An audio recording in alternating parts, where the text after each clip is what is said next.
Hello friends, मैं हूं professor Sikandar Negi. आज हम जो डिस्कस करेंगे the atomic bombing on Hiroshima and Nagasaki by the US and its impact in international politics and its relevance, यानी America द्वारा हिरोशिमा और नागासाकी पर परमाणु बमबारी और अंतर्राष्ट्रीय राजनीति में इसका प्रभाव एवं प्रासंगिकता। आज के दिन यानी 6 अगस्त 1945 को अमेरिका द्वारा जापान के दो मुख्य शहर हिरोशिमा पर और तथा 9 अगस्त 1945 को नागासाकी पर इस पर परमाणु हमला किया गया था। तो डियर फ्रेंड्स, आज जो इसमें मेनली डिस्कस करेंगे, अमेरिका ने जापान पर परमाणु हमला क्यों किया, अमेरिका ने जापान पर परमाणु हमला करने की योजना कैसे बनाई, क्या आखिरी उपाय था परमाणु हमला, और साथ ही साथ अंतर्राष्ट्रीय राजनीति में इसका क्या प्रभाव पड़ा, इसके ऊपर मेनली डिस्कस करेंगे।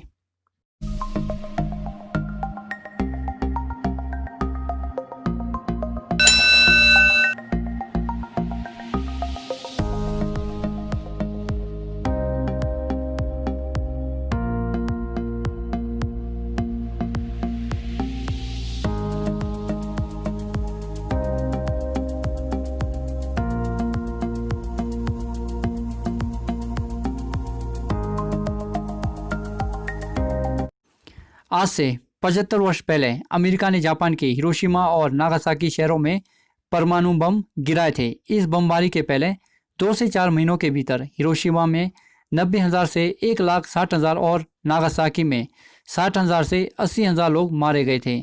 आज इस अटैक को 75 वर्ष हो गए हैं, लेकिन जापान का यह हिस्सा आज भी उस हमले से प्रभावित है। आज भी यहाँ पर उत्पन्न हो रही संतानों पर इस हमले का असर साफ देखा जा सकता है। इस घटना को मानव इतिहास की सबसे बड़ी त्रासदियों में से एक माना जाता है, जो कि कुछ ही समय में एक पूरा शहर को निगल लिया था। यह हमला अमेरिका ने जापान को सेकेंड वर्ल्ड वॉर में आत्मसमर्पण कराने के लिए किया था। तो सबसे पहले जानेंगे कि परमाणु बम होता क्या है। परमाणु बम में 2 क्रियाएं होती हैं, एक तो नाभिकीय संलयन यानी न्यूक्लियर फ्यूजन और दूसरी नाभिकीय विखंडन यानी न्यूक्लियर फिजन। परमाणु बम में एक पदार्थ यानी मैटर होता है जो यूरेनियम और प्लूटोनियम होती है। इन्हीं पदार्थों में ये क्रियाएं यानी न्यूक्लियर प्रोसेस होती है, जिन्हें विस्फोट क्रियाएं भी कहते हैं। नाभिकीय विखंडन यानी न्यूक्लियर फिजन में परमाणु के केंद्र पर न्यूट्रॉन से प्रहार करते हैं, जिससे विखंडन होता है और ऊर्जा बनती है। ये विस्फोट लगातार चलते रहते हैं क्योंकि विखंडन चलता रहता है। न्यूट्रॉन बनते हैं और परमाणु पर प्रहार करके उसे विखंडित कर देते हैं। इसे श्रृंखला अभिक्रिया भी कहते हैं। इसी कारण परमाणु बम का विस्फोट बहुत ही भयानक होता है क्योंकि यह लगातार चलता रहता है। सेकेंड वर्ल्ड वॉर के दौरान जापान के हिरोशिमा शहर पर 6 अगस्त 1945 को 8:15 बजे अमेरिका ने यूरेनियम बम गिराया था। इस बम का नाम लिटिल बॉय था, जो कि अमेरिका के पूर्व राष्ट्रपति फ्रैंकलिन डी रूजवेल्ट के संदर्भ में था। इस हमले के 3 दिन बाद 9 अगस्त को नागासाकी शहर पर दूसरा यूरेनियम बम फेंका था। इस बम का नाम फैट मैन था, जो कि ब्रिटेन के प्रधानमंत्री विंस्टन चर्चिल के संदर्भ में था। नेक्स्ट है, अमेरिका ने जापान पर परमाणु हमला क्यों किया। यह परमाणु हमला जापान को सेकेंड वर्ल्ड वॉर में आत्मसमर्पण कराने के लिए किया था। जापान सेकेंड वर्ल्ड वॉर में एक्सिस पावर के साथ था और अमेरिका एलाइड राष्ट्रों के साथ था। ये दुनिया का पहला और अंतिम परमाणु हमला है। इस समय अमेरिका के राष्ट्रपति हैरी ट्रूमैन थे। इस हमले के बाद जापान ने आत्मसमर्पण कर दिया था। परमाणु बम के इस्तेमाल से अमेरिका ने न सिर्फ अपनी उन्नत तकनीकी कौशल का प्रदर्शन किया, बल्कि वैश्विक राजनीति में अपनी निर्णायक भूमिका की शुरुआत भी की।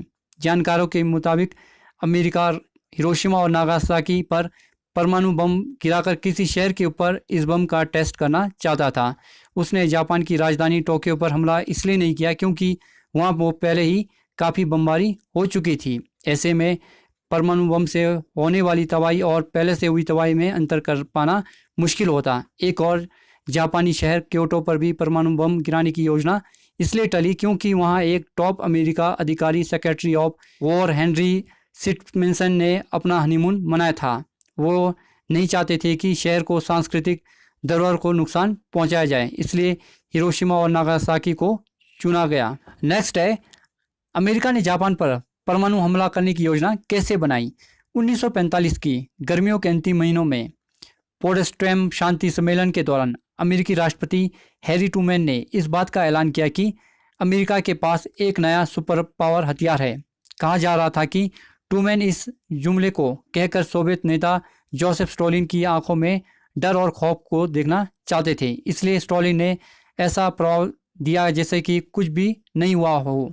और इसके कुछ ही दिनों के बाद हिरोशिमा और नागासाकी की त्रासदी ने पूरे दुनिया को हिलाकर रख दिया। इस बम के कारण ज़मीनी स्तर पर लगभग 4000 डिग्री सेल्सियस तक की गर्मी और 1005 किलोमीटर प्रति घंटे की रफ्तार वाली आंधी पैदा हुई।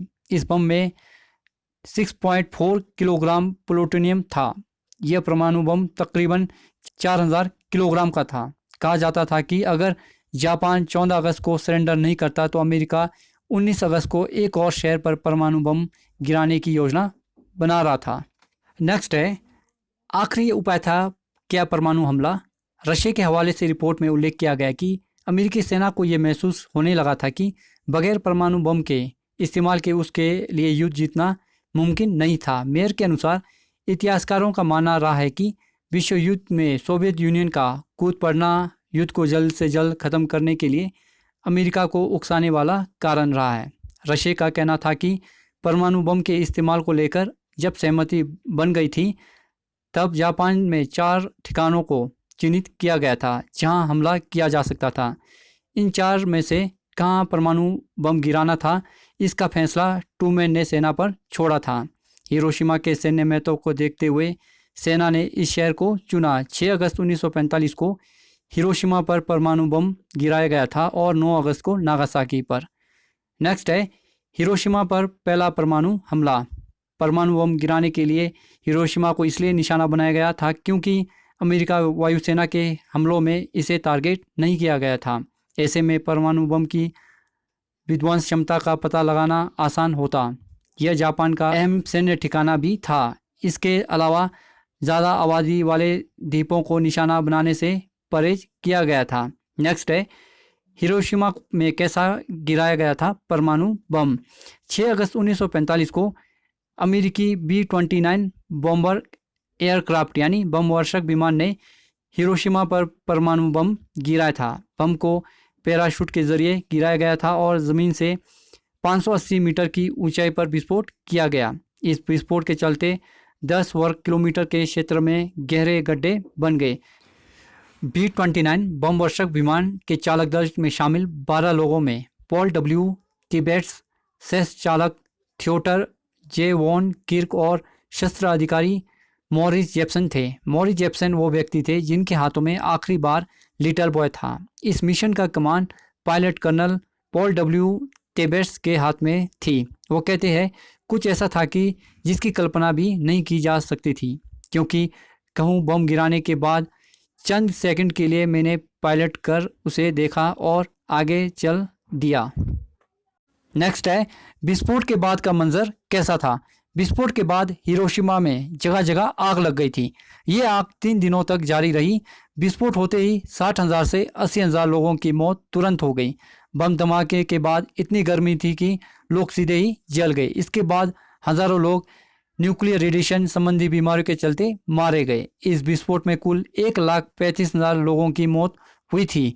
हमले के बाद अमेरिकी राष्ट्रपति हैरी एस ट्रूमैन ने घोषणा करते हुए कहा, अब से कुछ देर पहले एक अमेरिकी जांच ने हिरोशिमा पर एक बम गिराकर दुश्मन के यहाँ पर भारी तबाही मचाई है। ये बम 20,000 टन TNT क्षमता का था और अब तक का इस्तेमाल में लाए गए सबसे बड़े बम से 2000 गुना अधिक शक्तिशाली था। ये परमाणु बम जिनमें ब्रह्मांड की शक्ति है।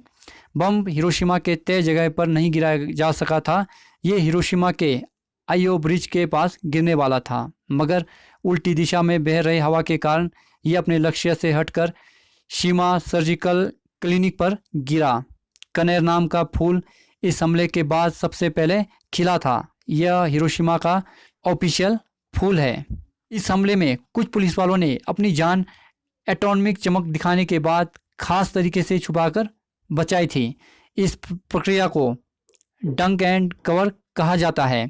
इन पुलिस वालों ने नागासाकी जाकर बचाव के इस तरीके की जानकारी दी जिससे नागासाकी परमाणु हमले में काफ़ी लोगों ने अपनी जान बचाई थी। नेक्स्ट है नागासाकी पर परमाणु हमला। अमेरिका द्वारा फिर एक बार दूसरा परमाणु हमला 9 अगस्त 1945 को किया गया। इस समय निशाना था जापान का कोकुरा शहर, लेकिन कुछ कारण इस बम का शिकार नागासाकी बना। ये बम वर्षक B-29 सुपर फोर्स बॉक्स पर लदा हुआ था। ये बम किसी विमुकाय तरबूज सा था और वजन था 4050 किलो का। बम का नाम विंस्टन चर्चिल के संदर्भ में यानी फैटमैन रखा गया। नागासाकी शहर के पहाड़ों से घिरे होने के कारण केवल 6.7 वर्ग किलोमीटर क्षेत्र में ही तबाही फैल पाई। लगभग 74,000 लोग इस हमले में मारे गए थे और इतने ही संख्या में लोग घायल हुए थे। इसी रात अमेरिका राष्ट्रपति हैरी एस ट्रूमैन ने घोषणा की, जापानियों को अब पता चल चुका होगा कि परमाणु बम क्या कर सकता है। उन्होंने कहा, अगर जापान ने अभी भी आत्मसमर्पण नहीं किया तो उसके अन्य युद्ध प्रतिष्ठानों पर हमला किया जाएगा और दुर्भाग्य से इसमें हजारों नागरिक मारे जाएंगे। 2 परमाणु हमलों और अगस्त 1945 को सोवियत संघ द्वारा जापान के विरुद्ध मोर्चा खोले देने पर जापान के पास कोई और रास्ता नहीं बचा था। जापान के युद्ध मंत्री और सेना के अधिकारी आत्मसमर्पण करने के पक्ष में फिर भी नहीं थे, लेकिन प्रधानमंत्री बारोन कातोरो सुजुकी ने एक आपातकालीन बैठक बुलाई और इसके 6 दिन बाद जापान ने मित्र राष्ट्रों के सामने आत्मसमर्पण कर दिया। हालांकि कई मुल्कों द्वारा अमेरिका की इस हरकत पर कड़े शब्दों में उसकी निंदा की गई थी, लेकिन आज तक अमेरिका ने इस हमले के लिए माफ़ी नहीं मांगी।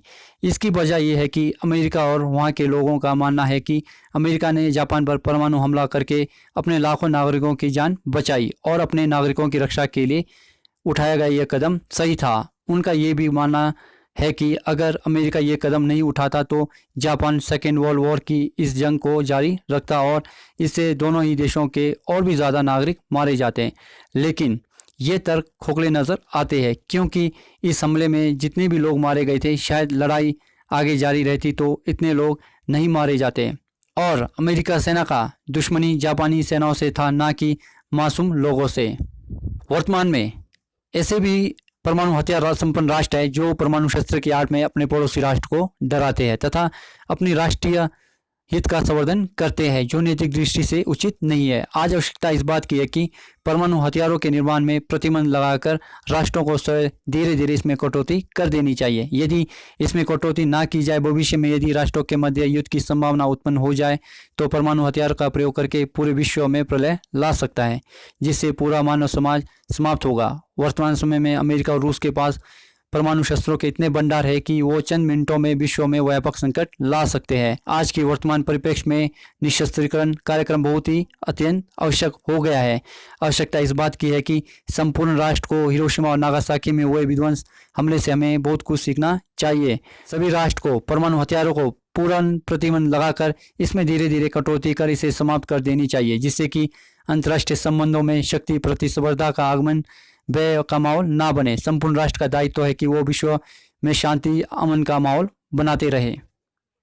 This is right now end of this video for the listening and thanks always God bless all. Dear friends, अगर आप लोगों को मेरा लेक्चर अच्छा लगा हो तो इसे लाइक, शेयर और सब्सक्राइब करना ना भूलें। साथ ही साथ बेल आइकन के बटन को दबाना ना भूलें।